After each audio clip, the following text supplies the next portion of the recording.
¿Qué hola, qué tal? Yo soy Fernando Castro, soy el profesor lector y el día de hoy quiero que hablemos sobre qué son los registros lingüísticos. Acompáñame.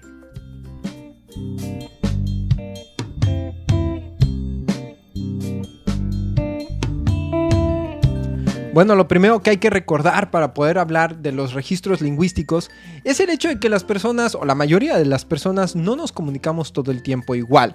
No siempre estamos utilizando las mismas palabras, las mismas frases, entonaciones. Vamos a ir cambiando todo esto, vamos a irlo cambiando dependiendo de la situación en la que nos encontramos. Dependiendo de la persona con la que hablamos, de la actividad que hacemos, del lugar en que nos encontramos, del tema del que estamos conversando, de si lo hacemos de manera oral o por escrito. Todos estos factores van a intervenir en la manera en que nosotros nos comunicamos. Ahora, un registro lingüístico es precisamente eso, son las variaciones que le vamos a hacer a nuestra forma de expresarnos o a nuestro lenguaje dependiendo de la circunstancia en la que nos encontramos.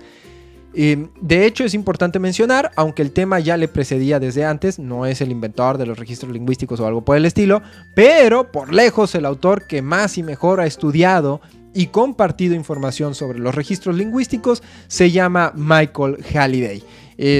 En su libro El lenguaje como semiótica social, que tenemos aquí, dedica un capítulo entero al tema de los registros lingüísticos y te lo recomiendo mucho.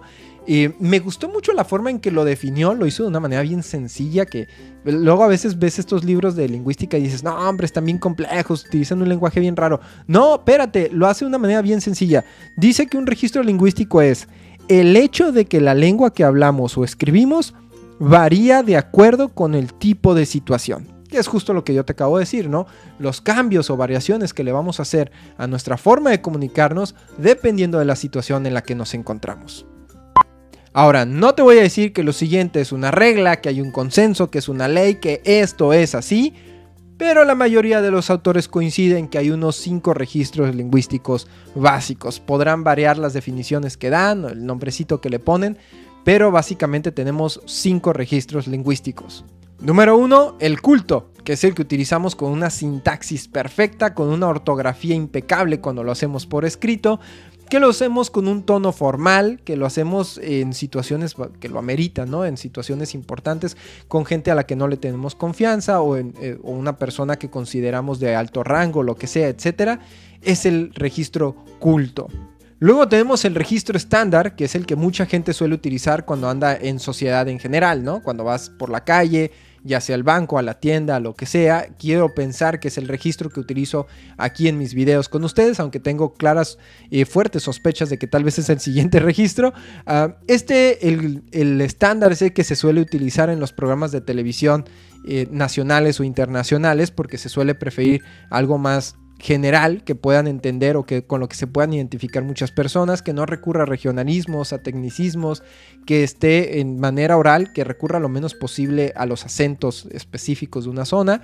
De ahí le sigue el registro coloquial. Este es el que ya se utiliza con personas de mucha confianza, con familia, con amigos, con personas con las que te puedes comunicar así. Hay gente que utiliza el registro coloquial para todo. No sé exactamente si sea el que estoy utilizando yo en mis videos, creo que a veces lo hago. Este registro coloquial ya se puede equivocar mucho más y no siente problema con eso. Ya puede fallarle la sintaxis, la ortografía si es por escrito, etcétera, etcétera. Y muchas veces incluso utilizamos palabras que no es la palabra adecuada, pero no hay bronca porque me entendiste, ¿no? O sea, ¿me entendiste? Sí, pues entonces ¿para qué te haces? Utilizamos frases con sentido metafórico, ya sean refranes o modismos, y no pasa nada porque de todas formas me entiendes o se sabe a qué me estoy refiriendo. En cuarto lugar tenemos el registro vulgar, que este sí va a recurrir mucho más a los errores tanto de gramática, de sintaxis, de ortografía, de todo. Vamos a deformar palabras, o sea, utilizar barbarismos o también solecismos, que serían errores en la estructura de las oraciones. Este es el que también utilizamos muchas veces las personas por flojos cuando estamos escribiendo mensajitos en las redes sociales, ya sea por WhatsApp o lo que sea. Muchas veces los errores de ortografía abundan y no nos importa porque volvemos al mismo, de todas formas me entendiste, ¿no? Entonces si me entiendes no hay ningún problema. Y finalmente terminamos con las jergas o el argot, lo que en México normalmente llamamos como algo así como cura cerrada, ¿no? Un lenguaje que utilizamos un grupo de personas determinados. En esto puede caber tanto lo culto como lo vulgar, es decir, tanto puede ser de un grupo de médicos o un grupo de profesionistas de cierta área que obviamente se van a comunicar con tecnicismos de esa área específica, como también puede ser entre un grupo de amigos o personas que tengan cierta afinidad afectiva. Ahora también vale mencionar que generalmente este concepto de jergas o argot se utiliza no tanto a la estructura gramatical que se va a utilizar, sino a las palabras, a ciertos términos específicos que nosotros entendemos porque somos de este grupo cerrado.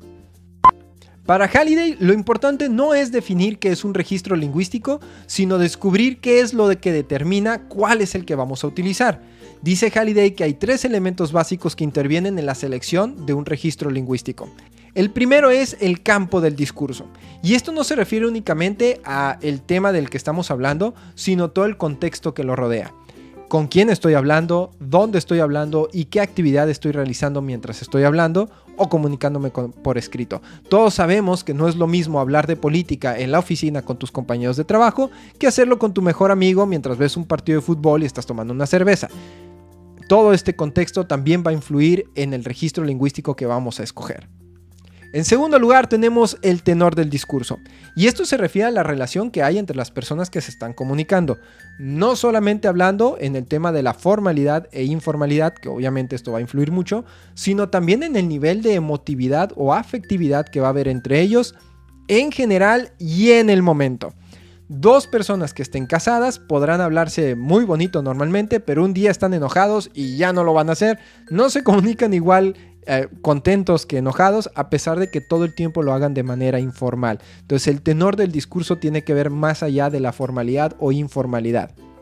Y en tercer lugar tenemos el modo del discurso, que esto tiene relación con el medio que elegimos para expresarnos, ya sea oral, escrito y sus variantes. Por ejemplo, yo mencionaba ahorita, casi siempre cuando me comunico por medio de estos videos o también con mis alumnos en clase, lo hago con un registro ya sea estándar o coloquial. Sin embargo, cuando yo doy clases en las escuelas, casi siempre suelo utilizar presentaciones ya sea Canva o PowerPoint, no es comercial, pero eso hago porque pues me ayuda, ¿no? Para la clase el hecho de que ahí esté la información escrita. Ahora, en mis presentaciones yo nunca suelo utilizar un registro estándar o coloquial, suelo utilizar un registro formal. ¿Por qué? Porque esto del modo del discurso también tiene mucha relación con la espontaneidad del discurso. Es decir, no es lo mismo un texto que yo escribí en la presentación con sesuda conciencia a lo que yo estoy diciendo en el momento frente a mis alumnos. Frente a mis alumnos en el momento con la espontaneidad yo empiezo a utilizar un lenguaje distinto y términos distintos y lo estoy explicando también incluso con la retroalimentación de lo que veo en sus rostros. Si yo veo que me están entendiendo, puedo seguir igual. Si yo veo que no me están entendiendo, entonces voy a tener que adaptar mi registro lingüístico para ver si con otro registro me pueden entender mejor.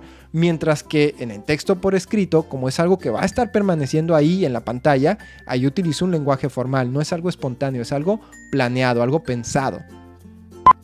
Y para terminar este video me gustaría dejar clara la diferencia entre un registro lingüístico y un dialecto. Anteriormente ya habíamos subido un video en este canal sobre la diferencia entre una lengua y un dialecto. Si no lo has visto te lo dejo aquí en la parte de arriba y en la caja de información de abajo, pero a grandes rasgos un dialecto es una variante de una lengua que se va a formar de manera regional, es decir, el ejemplo más típico que podemos poner es el español mismo.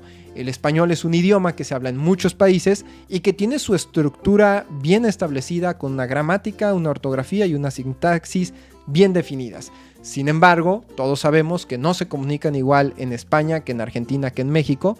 Si nos entendemos, sí, podemos platicar entre los tres perfectamente bien. Podemos hablar un argentino, un español y un mexicano como si fuera chiste, pero podemos platicar y nos entendemos perfectamente bien, a pesar de que cada uno está utilizando un dialecto distinto. Incluso muchas veces dentro de un mismo país, en diferentes regiones va a haber distintos dialectos.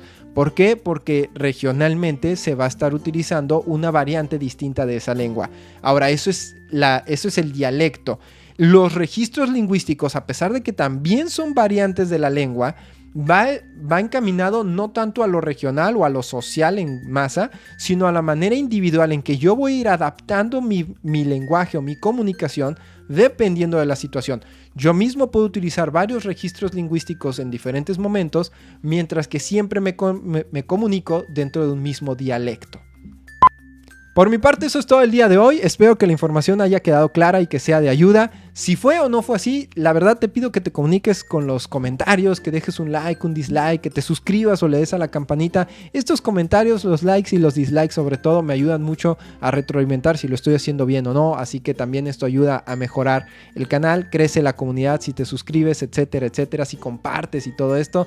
Yo soy Fernando Castro, soy el profesor lector. Te mando un fuerte abrazo, Dios te bendiga mucho y nos estamos viendo próximamente con más información.